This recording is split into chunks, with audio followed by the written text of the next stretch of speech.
Hi, and welcome to Three Questions with. Got Diane Chubb with us. Diane is a trademark attorney. Welcome Hi, to the Kevin. show. So, okay, trademark attorney. What does that mean? What exactly do you do? Well, as a trademark attorney, I work with businesses to identify and protect their brands and even leverage the value. The real question people ask is, why would you want to work with me? And the truth is, nobody wants to work with attorneys. Attorneys are scary. Nobody wants to deal with us, let alone call us. And if you call us, just hand over your credit card, your mortgage, your firstborn, right? It gets expensive, and it gets expensive fast. And this is what people think. And so it prompts them to try to do it themselves. I call it the DIY method. Last week, I heard another attorney calling it the Home Depot or the Lowe's method. Except the stuff a business needs is not on a shelf. You don't just go ask the guy in the orange vest what aisle is the stuff you need. In my world, Google is the guy in the orange vest, and everybody thinks, oh, I'll just ask Google. But if you don't know the right questions to ask and you don't know how to analyze the answers you're getting, you're not going to get the right answers. So I have a law degree. What does that mean? It means I've got over 20 years of experience in trademark law. I know what I'm doing. I know how to find the right answers, and I know how to find them quickly, efficiently, and the right answers. Think about it. What's the first rule of bowling? Don't drop the ball on your foot. Okay, aside from that one, it's stay in your lane, right? I'm not doing my own heart surgery. I'm not building my own sunroom. People shouldn't be going out and trying to create their own business documents.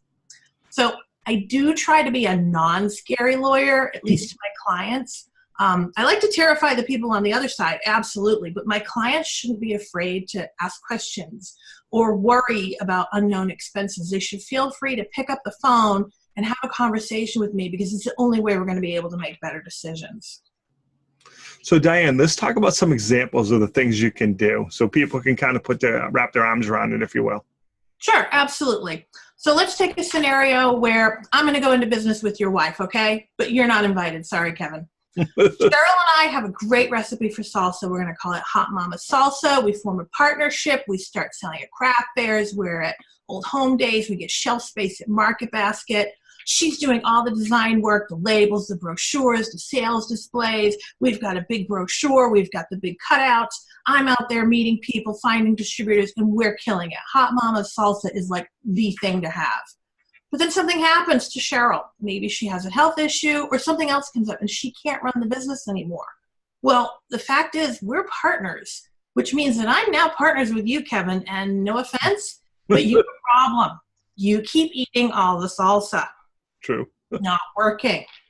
So unlike a marriage, which has a natural ending, a business has to be dissolved. There's no other way. It's business divorce. So you look at your agreement. Okay, this is assuming you even have an agreement to begin with, but you look at it.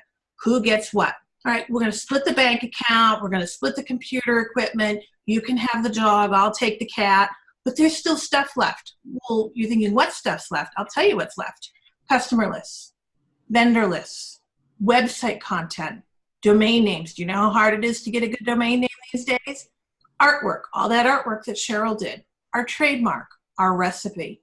How do those things get divided? And what if I want to run the business, but I want to do it with a new partner and I got to buy Cheryl's half out?